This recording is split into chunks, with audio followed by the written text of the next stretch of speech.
I'm bad at making boyfriends. That's why you don't have one yet. I have one. Ramos. That's fair. That's Ramos, come make out.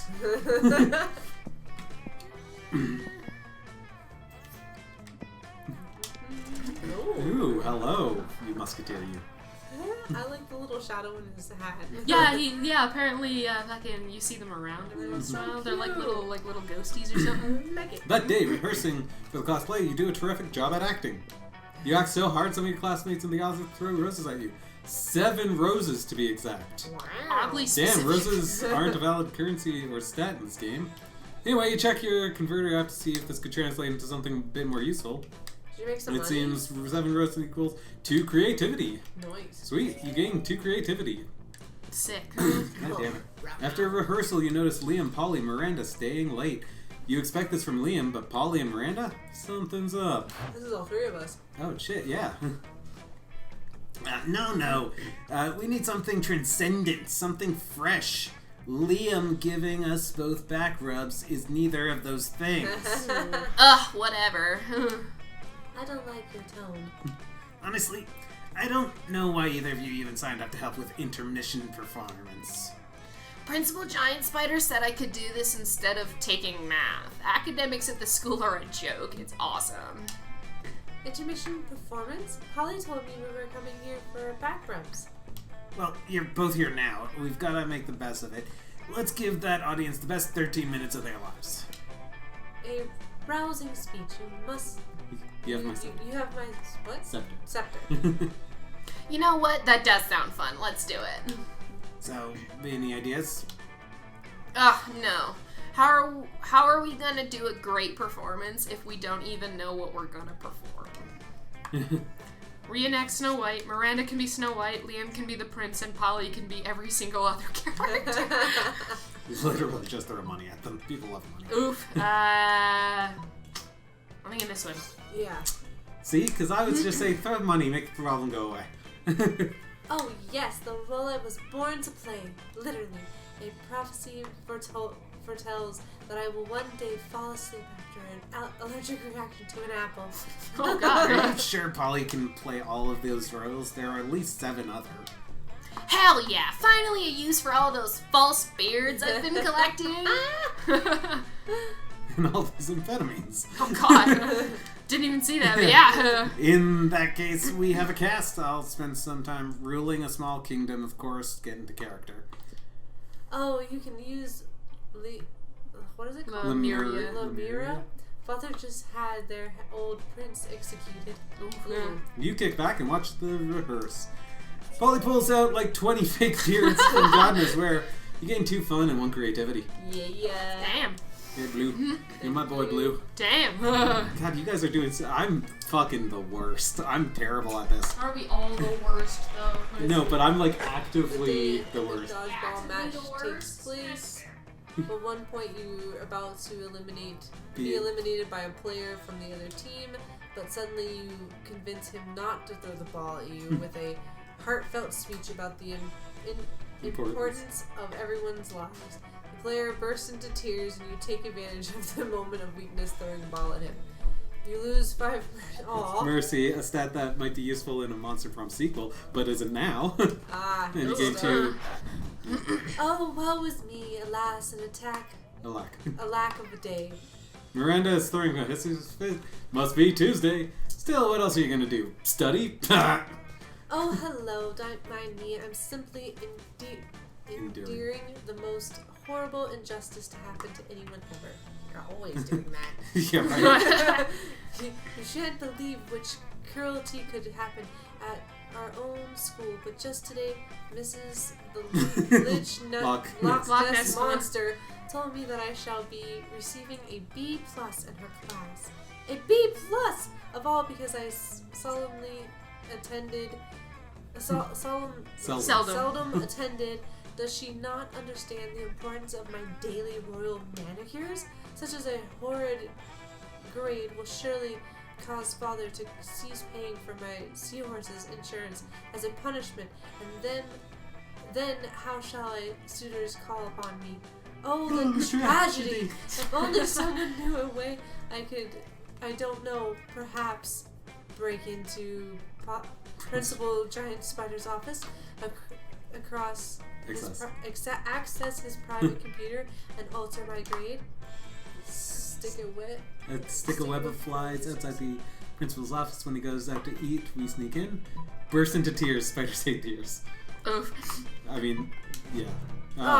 That's not very smart. Aw, damn. That's okay.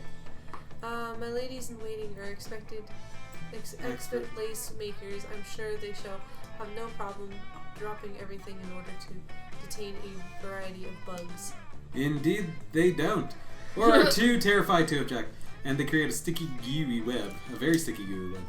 Innocent students simply trying to get to class because some students at the school actually care are caught in its powerful grip.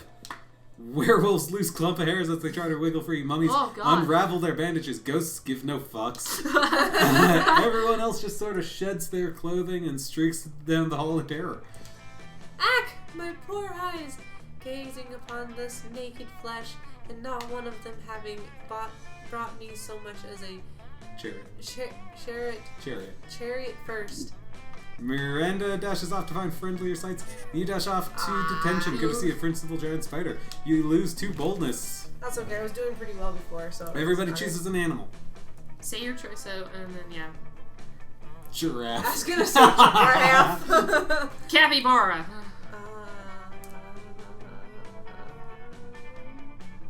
Sloth?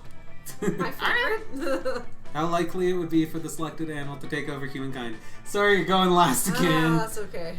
Honestly, I definitely see a giraffe trying to take over humanity. I was going to goddamn capybara. Well, capybara. Wait, which ones are capybaras?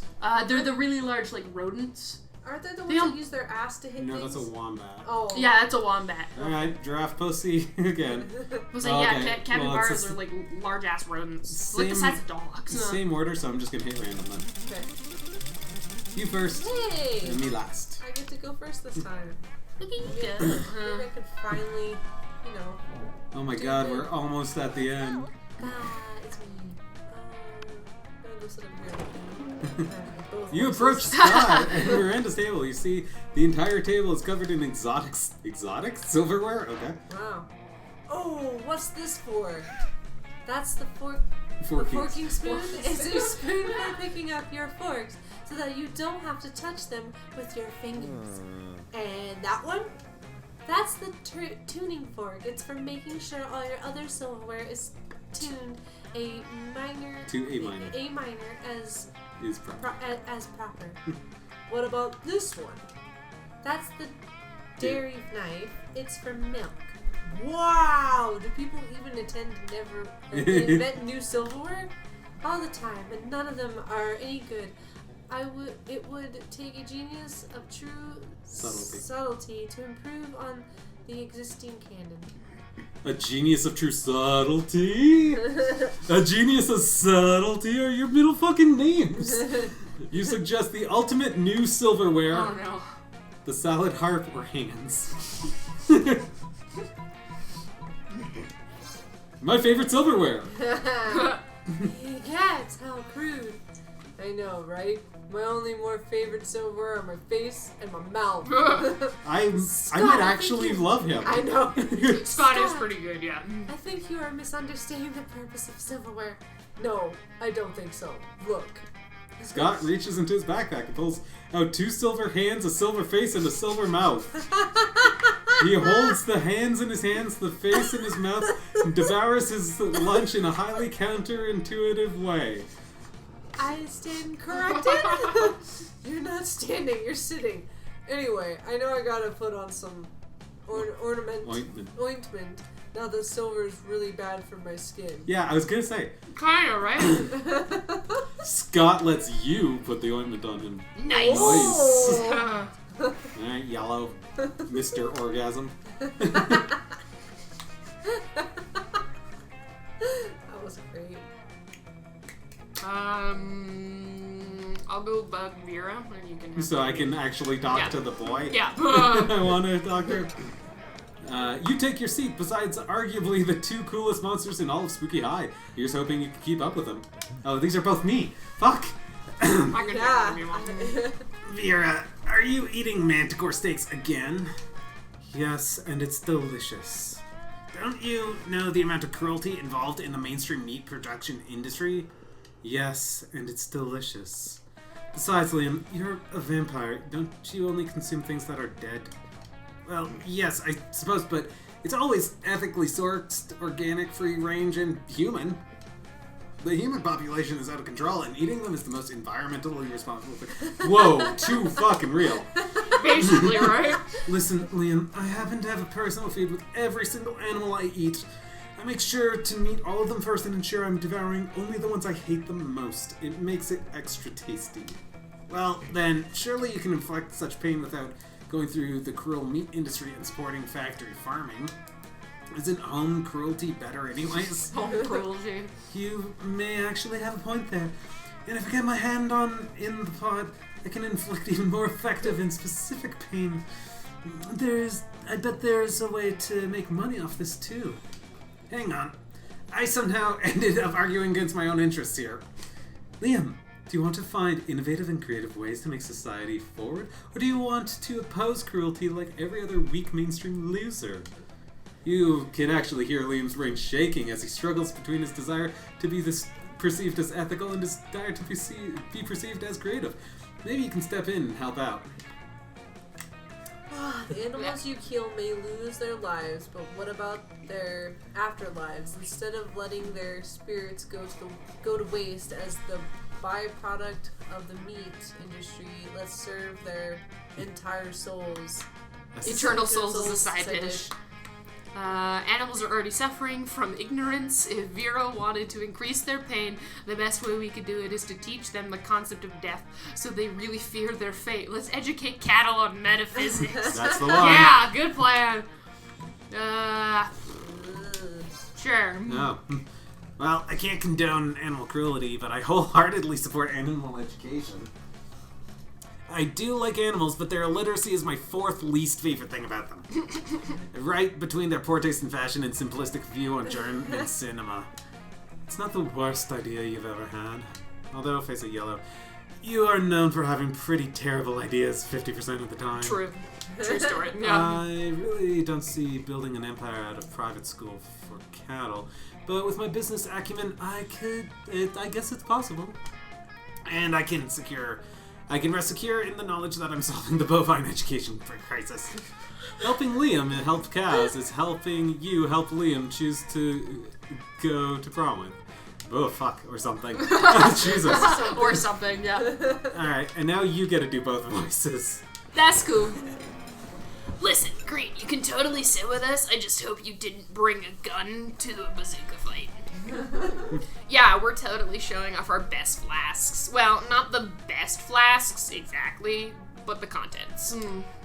Good God, there are literal, actual flasks of alcohol openly allowed in the school cafeteria? Are there no rules? Apparently not, because Polly starts setting a series of flasks down on the table. Okay, so this is beer, my WC wine, whiskey, ethanol alcohol, the soul of an infant. Ha! Weak. This is radioactive absinthe. This is fire, and this is a literal or life choices. Okay, but this one has another smaller flask inside. It's the ultimate flask. They could probably go on like this for goddamn ever. Maybe you can cut in with the craziest thing of all, but think carefully about whom you want to impress with your flask contents. Get ready for the most hardcore badass thing. This flask contains an ancient genie that grants you 3 wishes, but I'm totally drinking it because I don't give a fuck. I'm granting my own goddamn wishes. Want to get a dope party started? This flask has ultra whiskey, which you can only get when you get 2 bottles of the best Pierce whiskey and make them mate. Well, it's genie drinking time. Yep, you're right. Hardcore. So hardcore. You could ask for anything. Wealth, power, immortality. A free pass for teachers to ignore bad behavior forever and let you do whatever the fuck you want without suspension. But instead you're just gonna drink the genie? It's like you're drunk from my poor life choice flasks, and I love it. I didn't even know you could drink a genie. You and Damien pop open the flask and drink the genie together. Wow. Jesus, no way! It's definitely just water, but Damien seems to drink so much alcohol and energy drinks he's literally forgotten what water tastes like. Normally, you'd say that couldn't possibly be healthy, but fuck it. It's a demon from hell, he can probably do whatever. What a glorious bonding experience. Nicely done. Beautiful. Let's trade places! Everyone choose a celebrity, say your choice out loud to the rest of the players before clicking Chris Evans. Just choose another Chris. Johnny Depp. That's not a Chris. No. Drew Barrymore. Technically Chris Hemsworth, but yeah. Yeah. Well, I just thought we could do like Chris Evans, Chris Pratt, Chris Chris Pratt. Pine, Chris. Yeah. The Chris's. Okay. Player orders decided on how likely that their selected celebrity is secretly a part of a cult. So you go first. Yeah. Johnny Depp is 100% in a cult. I'm not saying that he doesn't hang out with Marilyn Manson would, impact that, but you never know. Drew Barrymore probably not, but No. she did play one on TV. Did she? Oh, isn't that what the Clarita Diet one is about? No, No, I she's thought a that was zombie. zombies. Okay, then Yeah. yeah, you'll go last then. I'm okay with that.